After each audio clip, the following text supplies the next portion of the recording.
Right, ఇక cabinet విస్తరణ తర్వాత ముగ్గురు మంత్రి పదవులు దక్కించుకున్నారు. సో ఆ ముగ్గురికి ఏ పోర్ట్ఫోలియోస్ అందనున్నాయి, అలాగే కొంతమంది మంత్రుల శాఖల్లో కూడా మార్పు ఉన్నట్టుగా తెలుస్తోంది. మార్పుల పైన కూడా జోరుగా చర్చ జరుగుతోంది ఢిల్లీలో. అందుకోసమనే సీఎం రేవంత్ రెడ్డి, అలాగే ఇప్పటి వరకు మనకున్నటువంటి సమాచారం ప్రకారం ఉత్తమ్ కుమార్ రెడ్డి ఆల్రెడీ ఢిల్లీకి పయనమయ్యారు. ఇక భట్టీకి కూడా హైకమాండ్ నుంచి పిలుపు వచ్చినట్టుగా సమాచారం. సో ఏం జరగబోతోంది, ఎవరెవరికి ఏ శాఖలు దక్కనున్నాయనేటువంటి సమాచారం గాంధీ భవన్ నుంచి మా ప్రతినిధి రాజు లైవ్ లో చెప్పడానికి సిద్ధంగా ఉన్నారు. రాజు, మంత్రులకు ఏ ఏ శాఖలు కేటాయించేటువంటి అవకాశం ఉంది? ఇప్పటికే ఉత్తమ్ కుమార్ రెడ్డి అలాగే భట్టి విక్రమార్క కూడా హైకమాండ్ నుంచి పిలుపు వచ్చింది. సో అక్కడ జరిగేటువంటి చర్చల్లో ఎవరెవరికి ఏ శాఖలు అనేది ఎప్పట్లోగా కన్ఫర్మ్ అయ్యేటువంటి ఛాన్స్ ఉన్నాయి? గాంధీ భవన్ లో ఎలాంటి డిస్కషన్ జరుగుతోంది దీనికి సంబంధించి? రైట్ రోజా, అధిష్టానం పిలుపు మేరకు సీఎం రేవంత్ రెడ్డి రెండు రోజుల క్రితం ఢిల్లీ బయలుదేరి వెళ్లారు. నిన్న అధిష్టాన పెద్దలైనటువంటి ఏఐసిసి ప్రధాన కార్యదర్శి కేసీ వేణుగోపాల్తో పలు పార్టీకి సంబంధించి అటు ప్రభుత్వ పథకాలు, ప్రభుత్వ పనితీరు పైన కూడా చర్చ జరిగింది. నిన్న గంటన్నర పాటు కేసీ వేణుగోపాల్తో సీఎం రేవంత్ రెడ్డి చర్చలు చేశారు. ఇవాళ ఉదయం ఏఐసిసి చీఫ్ మల్లికార్జున ఖర్గేతో పాటు ఏఐసిసి అగ్రనేత, పార్లమెంటు ప్రతిపక్ష నేత రాహుల్ గాంధీతో సీఎం రేవంత్ రెడ్డి భేటీ అయ్యారు. ప్రధానంగా శాఖల కేటాయింపు, నూతనంగా మంత్రివర్గంలోకి అడుగుపెట్టినటువంటి ముగ్గురు నేతలకు కూడా శాఖల కేటాయింపుకు సంబంధించి చర్చ జరిగింది. వాటితో పాటుగానే ప్రస్తుతం ఉన్నటువంటి మొదటి నుంచి క్యాబినెట్లో ఉన్నటువంటి మంత్రుల పనితీరు ఏ విధంగా ఉంది, వారు పూర్తి స్థాయిలో ఆయా శాఖలకు న్యాయం చేస్తున్నారా లేదంటే గాలికి వదిలేశారా అనేటటువంటిది కూడా పూర్తి స్థాయిలో అధిష్టానం ఆరా తీస్తున్నటువంటి పరిస్థితి ఉంది.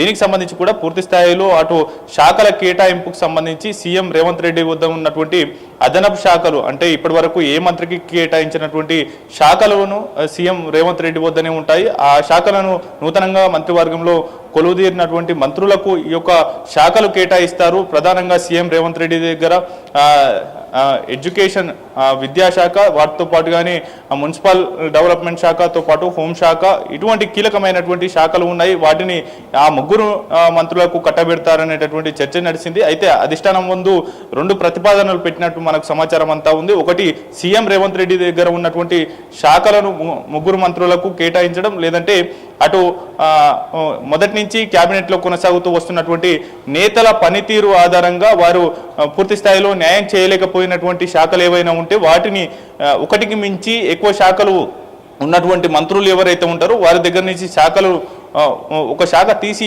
ఈ యొక్క కొత్త మంత్రులకు కట్టబెట్టాలనేటటువంటి యోచనలో మొదట అధిష్టానం ముందు ప్రతిపాదన పెట్టగా పూర్తి స్థాయిలో కూడా శాఖల మార్పులు చేర్పులు చేయాలనేటటువంటి నిర్ణయానికి అధిష్టానం వచ్చినట్లు తెలుస్తూ ఉంది. ఓవరాల్గా మొదటి నుంచి క్యాబినెట్లో కొనసాగుతున్నటువంటి నేతలు ఎవరైతే ఉన్నారో అందరి శాఖలు కూడా మార్పులు చేర్పులు చేస్తారనేటటువంటి సమాచారం అంతా ఉంది. ఈ నేపథ్యంలోనే కొద్దిసేపటి క్రితం ఢిల్లీ అధిష్టానం పెద్దల నుంచి మంత్రి ఉత్తమ్ కుమార్ రెడ్డికి ఢిల్లీ రావాలనేటటువంటి పిలుపు అందింది. హుటాహుటిన ఢిల్లీకి బయలుదేరి వెళ్లారు ఉత్తమ్ కుమార్ రెడ్డి. ఆయన పార్టీలో అటు ప్రభుత్వంలో కీ రోల్లో ఉన్నటువంటి నేతగా ఉన్నారు. ఆయన అంటే పార్టీకి సంబంధించి అదేవిధంగా నామినేటెడ్ పదవులు భర్తీ కావచ్చు, ప్రభుత్వాల్లో కీలకమైనటువంటి నిర్ణయాలు తీసుకునేటటువంటి సమయంలో, అధిష్టాన సూచనలు తీసుకునే సమయంలో CM Revanth Reddy, deputy CM Bhatti Vikramarka, మంత్రి ఉత్తమ్ కుమార్ రెడ్డి, పిసిసి చీఫ్ మహేష్ కుమార్ గౌడ్, ఈ నలుగురిని ఢిల్లీకి పిలుచుకోవడం ఆనవాయితీగా ఉంటుంది. ఆ నలుగురితో అధిష్టానం చర్చించిన అనంతరం ఒక కీలకమైనటువంటి నిర్ణయాలు తీసుకునే ఛాన్స్ ఉంది. ఇప్పటి వరకు అదే ఒరబడి కొనసాగుతూ వచ్చింది. అయితే ఉన్న ఫలంగా సీఎం రేవంత్ రెడ్డి ఢిల్లీ వెళ్లారు. 2 రోజుల పాటు ఈ యొక్క చర్చలు కొనసాగుతూ ఉన్నాయి.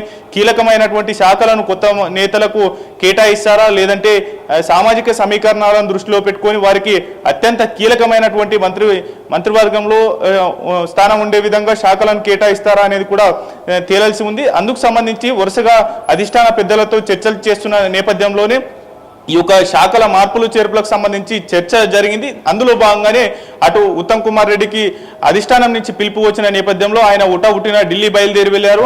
ఆయన అభిప్రాయాల సూచనలు తీసుకొని మరోవైపు డిప్యూటీ సీఎం భట్టి విక్రమార్క కూడా అధిష్టానం నుంచి పిలుపు అందినట్లు సమాచారం అంతా ఉంది. ఆయన కూడా ఢిల్లీ బయలుదేరి వెళ్లేటటువంటి అవకాశం కనిపిస్తా ఉంది. ఈ ముగ్గురు నేతలతో కూడా కీలకమైనటువంటి చర్చ చేసిన అనంతరం శాఖల మార్పులు చేర్పులకు సంబంధించి కూడా ఎటువంటి నిర్ణయం తీసుకుంటారనేది కూడా తెలియాల్సి ఉంది. మొదట ఈ ముగ్గురికి కొత్తగా మంత్రివర్గంలో చేరినటువంటి నేతల శాఖల మీద చర్చ చేయాలి, వారికి ఎటువంటి శాఖలు కేటాయించాలని అధిష్టాన సూచనలు తీసుకోవడానికి వెళ్ళినటువంటి సీఎం రేవంత్ రెడ్డికి ఊహించని విధంగా ఒక షాక్ తగిలిందని చెప్పాలి. మొదట ఈ యొక్క ఇప్పుడు ఆ ప్రభుత్వంలో కీ రోల్ పోషిస్తున్నటువంటి CM Revanth Reddy, deputy CM Bhatti Vikramarka, Uttam Kumar రెడ్డిల ముగ్గురి అభిప్రాయాలు సూచనలు తీసుకున్న అనంతరం అధిష్టానం ఒక ఫైనల్ నిర్ణయం తీసుకొని ఉంది. దాని ప్రకారమే రాష్ట్ర ప్రభుత్వంలో ఉన్నటువంటి శాఖల మార్పులు కావచ్చు, అటు పార్టీలో కీలకమైనటువంటి మార్పులు జరిగేటటువంటి అవకాశం కనిపిస్తా ఉంది. నిన్న సీఎం రేవంత్ రెడ్డి ఏఐసిసి కార్యదర్శి కేసీ వేణుగోపాల్తో చర్చించిన అనంతరం మాత్రమే రాష్ట్ర పిసిసికి సంబంధించినటువంటి కీలక పదవులు వైస్ ప్రెసిడెంట్లు కావచ్చు, దాంతో పాటుగానే జనరల్ సెక్రటరీ పదవులను కూడా భర్తీ చేసినటువంటి పరిస్థితి అయితే ఉంది. మిగతా రాష్ట్రాలతో కంపేర్ చేస్తే తెలంగాణకు జంబో కమిటీని ప్రతిపాదించిన నేపథ్యంలో ఇప్పుడు కీలకమైనటువంటి శాఖల మార్పులకు సంబంధించి కూడా పెద్ద ఎత్తున డిస్కషన్ జరుగుతూ ఉంది. ఇది మేజర్ రోల్ పోషించనుంది. ఈ యొక్క చర్చలు భవిష్యత్తులో ఎటువంటి పరిస్థితులకు దారి తీస్తుంది అనేది రాజు, అయితే కేవలం మంత్రిత్వ శాఖల్లో మార్పులు చేర్పులు ఉండబోతున్నాయా? కొంతమంది మంత్రులకి అంటే అక్కడ ప్రోగ్రెస్ రిపోర్ట్ కూడా చూస్తున్నారు, వాళ్ళ పనితీరుకు సంబంధించి ఒక రివ్యూ కూడా జరుగుతున్నట్టుగా సమాచారం. అంటే ఈ రివ్యూలో ఎవరైతే పనితీరు అంత సంతృప్తికరంగా లేదో, ఎవరైతే లాస్ట్ ర్యాంక్ లో ఉంటారో వాళ్ళకి ఉద్వాసన పలికేటువంటి దిశగా కూడా హైకమాండ్ ఏమైనా ఆలోచన చేస్తోందా?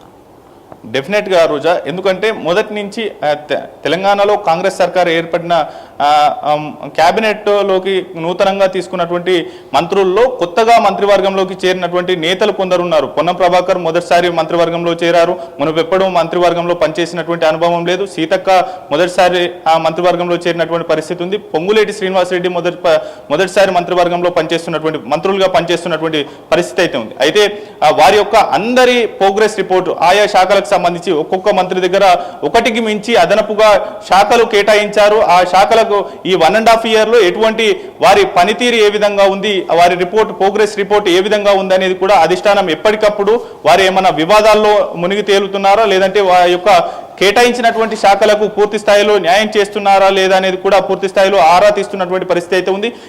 ఈ యొక్క ఇప్పటి వరకు అయితే నేతలకు మంత్రివర్గంలోకి తీసుకున్నటువంటి నేతలకు ఉద్వాసన పలుకుతారా అనేటటువంటి సమాచారం అయితే అందలేదు.